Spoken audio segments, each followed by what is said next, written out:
Hello friends, welcome to citrus silencers. நம்ம அருமையான கொழுக்கட்டை ready ஆயிடுச்சு. இங்கே பாருங்கள், நான் வச்சுருந்தது.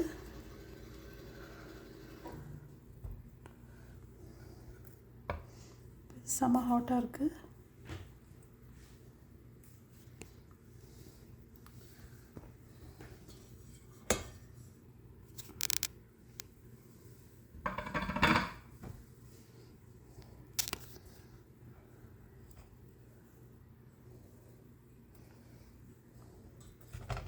ரொம்ப அழகான ஒரு எல்லோயிஷ் கலரில் வந்திருக்கு.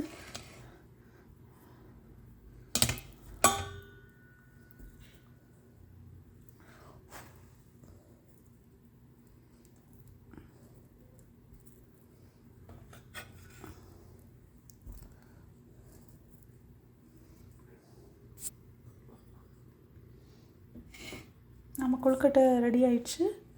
பாருங்கள் எவ்வளோ கலர்ஃபுல்லாக இருக்குது. ஒன்றுமே நான் ஆட் பண்ணல, ஸ்பெஷலாலாம் ஒன்றுமே ஆட் பண்ணல. ஜாக்ரி சிரப், அது கூட அந்த 2-3 மினிட்ஸ் வறுத்த பாசிப்பருப்பு, அப்புறம் தேங்காய் நிறைய கொஞ்சம் போட்டிருந்தேன். அப்புறம் நம்ம நார்மல் ரைஸ் ஃப்ளோர் தான், இவ்வளோ தான்.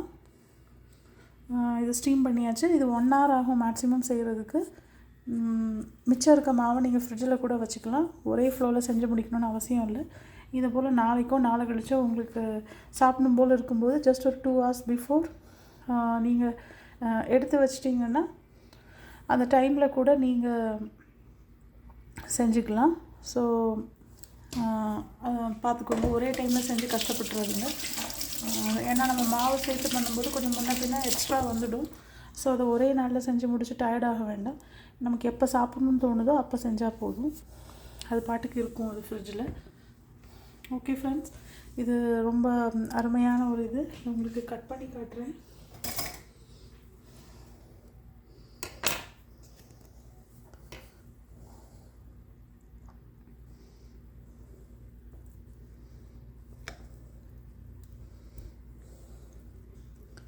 கட் பண்ணால் இப்படி தான் இருக்குது. இது ஒரு தேங்காய் பீஸு. கொஞ்சம் ஆற வச்சுட்டு சாப்பிடுங்க, ரொம்ப யம்மியாக இருக்கும். எகெயின் இதுவும் எந்த கெமிக்கல் ஃப்ரீ ஃபுட் நம்ம இப்போ சாப்பிட்றது. எல்லாமே வீட்டில் உள்ள பொருளை வச்சு பண்ணுறது. இதுவும் உங்கள் ஸ்வீட் டூத்தை நல்லா கண்ட்ரோல் பண்ணும். ஏதாவது ஸ்வீட் சாப்பிட்ணுன்னா கண்டிப்பாக இந்த மாதிரி பண்ணி சாப்பிடுங்க. instead of snacking on unnecessary junkies. So இது உங்களுக்கு ஏதாவது நியூட்ரிஷியஸாகவும் இருக்கும், at the same time guilt ஃப்ரீயாகவும் இருக்கும். நல்லா சாப்பிடவும் செய்யலாம், ஹெல்தியான ஸ்நாக்ஸும் கூட. Okay friends, bye, take care. இது மாதிரி இன்னும் நிறைய வீடியோஸோடு உங்களை மீட் பண்ணுறேன். until then, bye from Citrus Sciences. Okay friends, bye.